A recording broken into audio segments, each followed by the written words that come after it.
I will talk about cut flower bouquet farming, growing annuals and perennials specifically for market bouquets. Please subscribe my channel to help grow. The Farmer-Florist Playbook, Mastering the Art of Market Bouquet Production. This guide strips away the conventional fluff and delivers the essential, no-nonsense steps for growing annuals and perennials specifically for the commercial cut flower market. Think of this as your practical roadmap to turning soil and seed into sustainable revenue. Step 1, strategic planning. Know your flow and your customer. Before you break ground, you must define your production goals and market placement. The revenue stream. Identify where the money is. Are you high volume, farmers markets, roadside stands, demanding reliability like zinnias, or high value florist event work demanding unique elements like specialty dahlias? Your market dictates your essential flower list and pricing structure. Aesthetic identity. Don't grow everything. Choose a signature style, e.g. moody jewel tones, airy whites and greens, and select flowers that support that palette. This creates brand recognition, the cropping blueprint. This isn't just a seed list, it's a harvest schedule. Mentally map your season. Week 1 to 4 needs daffodils and tulips. Week 10-18 needs high output annuals, zinnia, cosmos. Ensure you always have a balance of 3 components in the field. Thrillers, focal, the star. Spillers, filler flower. The volume, color, support. Fillers, foliage, texture, the indispensable green and airy elements. Step 2, ground zero, establishing optimal growing conditions. Forget good soil. Cut flowers require premium, highly amended soil to support rapid, high-yield growth and long, strong stems. Solar access is non-negotiable. Your site requires a minimum of 6 to 8 hours of direct, unfiltered sun. Good air movement is your best defense against common fungal diseases. The soil test mandate. Get a professional soil test, address deficiencies, NPK, and confirm your pH, ideally 6.0, 7.0. Your flowers will be heavy feeders. Don't get their nutrition.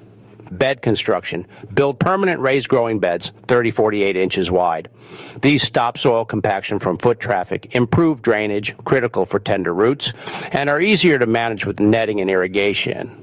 The great men liberally incorporate high-quality aged compost and manure. Compost provides structure and holds moisture and nutrients, which are key to high-production farming. Step 3, curating your cut flower portfolio. Select varieties bred specifically for cutting, focusing on stem length, stem strength, and post-harvest longevity. A, annual powerhouses, the cash flow. These provide high yield in the first season and require strategic, ongoing planting. Focal, thriller, Zin-E-A, Ben-A-Rees Giant, Queen Lime Series. Succession sow every 2 to 3 weeks for non-stop harvest. Sunflower, Pro Cut Series, pollenless. Plant short rows weekly to prevent a seasonal glut. Snapdragon, Madam Butterfly, Potomac needs support netting from planting. Filler, spiller texture. May Juice, False Queen Anne's Lace. Essential, delicate, airy filler, direct sow for best results. Colossia, Chief, Pampas, Plume, various colors. Tolerates heat and adds incredible texture. Basil, Aromato, or cinnamon.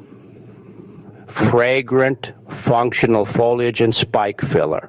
B, perennial staples, the investment. These offer high-value, reliable blooms after their first year of establishment. Investment flowers, peonies, the high-value, early season draw. Be patient. You start harvesting in year 3. Dahlias, treated as annuals in cold climates. Essential for late season luxury. Focus on straight-stemmed prolific varieties, e.g. Labyrinth tuhoma. Yarrow, Achillea. Excellent structural filler and holds its color well when dried. Foliage greenery, lavender, mint, use sterile stems, and feverfew. Reliable, low-maintenance greens that elevate any bouquet. Step 4, high-efficiency growing and support smart. Starting Start slow growers, e.g. Lysianthus, eucalyptus, snapdragons, indoors 6-10 weeks prior to the last frost. Harden off all transplants meticulously over 7-10 days before planning out. Support netting is mandatory. Install Horta Nova, flower netting over your beds when the plants are small, 6 to 10 inches tall. This netting guides stems straight upward, eliminating kinking and flopping, which results in grade A cuts. Irrigation and feed. Utilize drip irrigation to deliver water directly to the roots.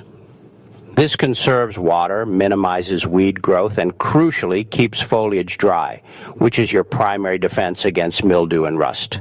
Supplement with a balanced liquid feed every few weeks during the peak harvest period. Step 5. Master the commercial harvest technique. A cut flower is only as valuable as its vase life. This is determined entirely by when and how you cut it. The Turgor rule: harvest in the coolest part of the day, early morning or late evening, when stems are fully charged with water, turgid. The right stage: never cut a fully open flower. Cut at the bud stage that allows the flower to open in the vase, maximizing consumer enjoyment. Peonies. Harvest when the bud is marshmallow soft to the touch and just showing color, the softball stage. And zinnias. The wiggle test. Hold the stem 8 inches below the bloom and wiggle. If the neck flops, it's too early. If it stays rigid, it's ready. Post-harvest protocol. Use clean, sharp snips and make diagonal cuts. Immediate dip. Plunge stems into a clean bucket of water mixed with a commercial holding solution, e.g. Quick dip hydration solution. Strip and chill. Immediately strip all leaves that would sit below the waterline to prevent bacterial contamination. Move buckets to a cool, dark room, a 50-60 degree, for deep hydration. Cooling for several hours or overnight. Step 6. Bouquet engineering and market presentation. The formula: stick to a simple, repeatable recipe, e.g. 3 focal plus 3 spiller plus up 4 foliage. Consistency speeds up assembly and sets customer expectation. The spiraled stem. This is the hallmark of a professional bouquet. Hold the stems loosely and add each new stem at a diagonal angle, turning the bunch slightly after each addition. This technique creates a beautiful, rounded shape that stands on its own. Project for impact. Secure the bouquet tightly, trim the bottoms, and ensure a temporary water source, wet paper towel, plastic bag, or water tubes for transport. Brand everything. Use a tag with your farm name, logo, and a simple care instruction. Recut stems and change water daily. A strong brand turns a one-time purchase into a dedicated customer.